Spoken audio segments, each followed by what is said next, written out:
It's a question of time.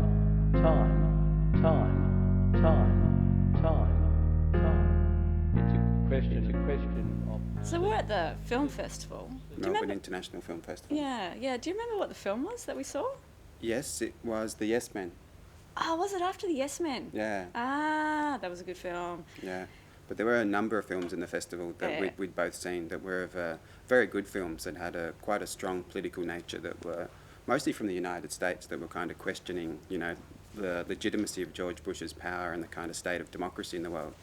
And, I observed that there was no films from Australia that were being made, or very few that were being made, that were actually getting an airing anywhere. So we went out in the bar and sat down, had a few drinks, and Catherine actually went away and took the idea and turned it into something.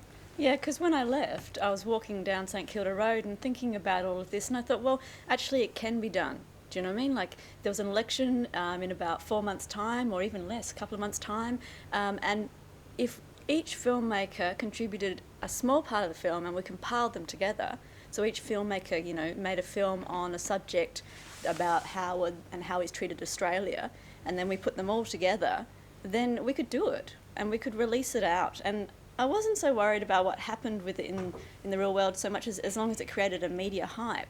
So when Catherine asked me if I thought it was a good idea that we might be able to get up a feature film which could get into cinemas, which was a compile of short films, I immediately leapt at the idea, because we knew at that point that there were lots of filmmakers in Australia who were shooting films, who had films already made, who would be available to make them. So once we'd decided to make the film, a core group of producers met at the John Curtin Hotel in Carlton, and we decided each week what was going to be done and how we're going to put it together on no budget with no production company.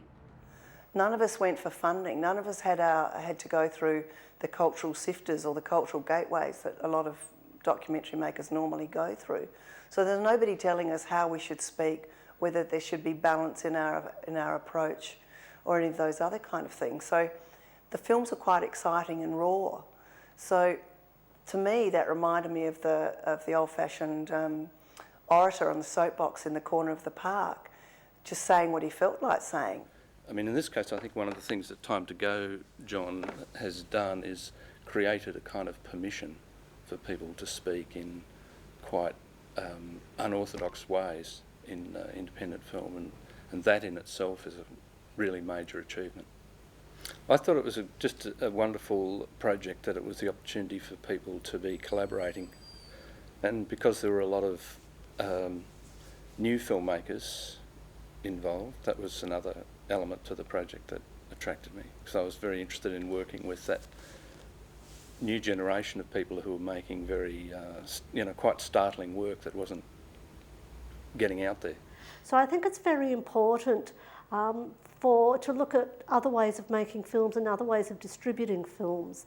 And if you look at the filmmakers involved in this project, it's a really wide range of people, from very respected, highly experienced filmmakers to new filmmakers, but they all had strong films that they needed to make, and they weren't going to get to make them through the conventional distribution avenues.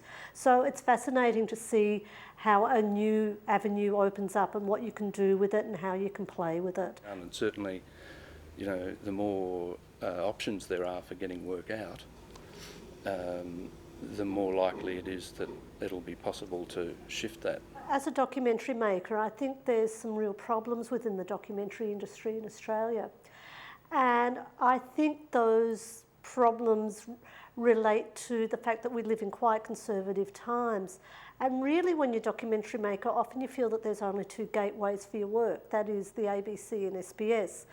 And it's awfully hard to get a political documentary funded through those two gateways. The government have been putting a lot of pressure on the broadcasters to be conservative in the end. And there's only really two broadcasters that documentaries show on in Australia, and that's ABC and SBS, the two national broadcasters.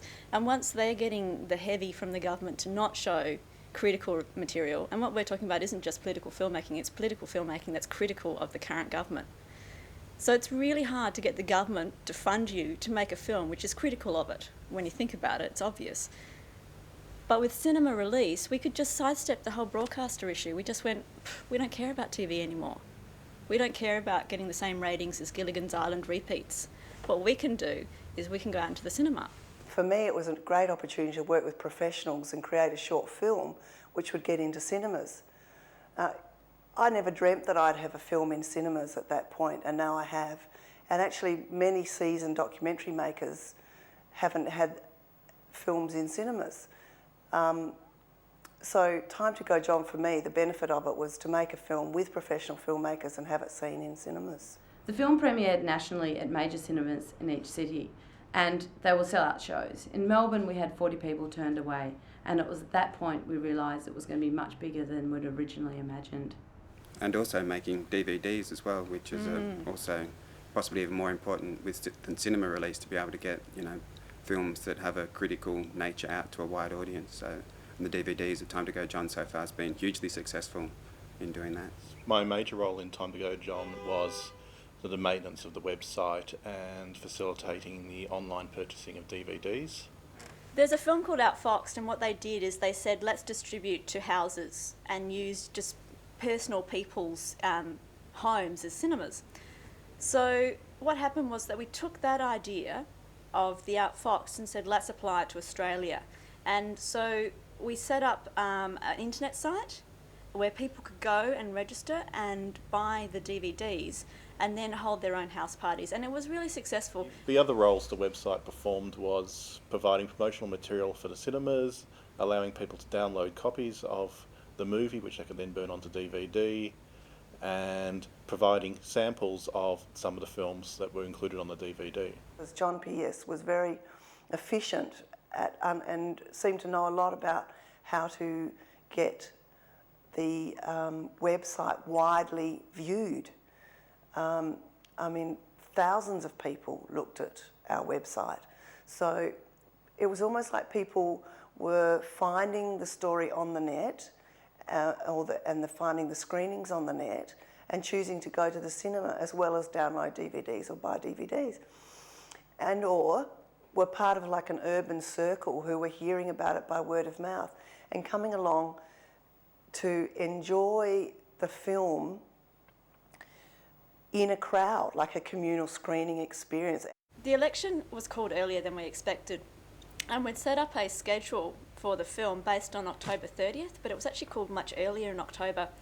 And we couldn't make the timeline shorter for the filmmakers because they had to have some time to make their films to submit. And so we had a post-production period of something like a week where we had to get all the films together, select which ones were going to be put together, work out how to put them together, edit them, sound design them, get them burnt and cut and out into the cinemas and out into the world. And, you know, it was amazing that we managed to do it.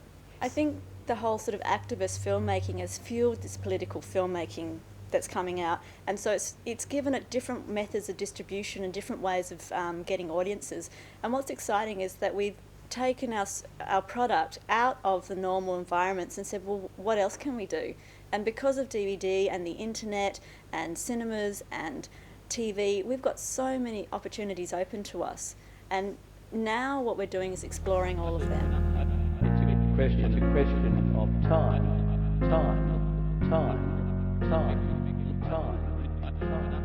It's a question of seek.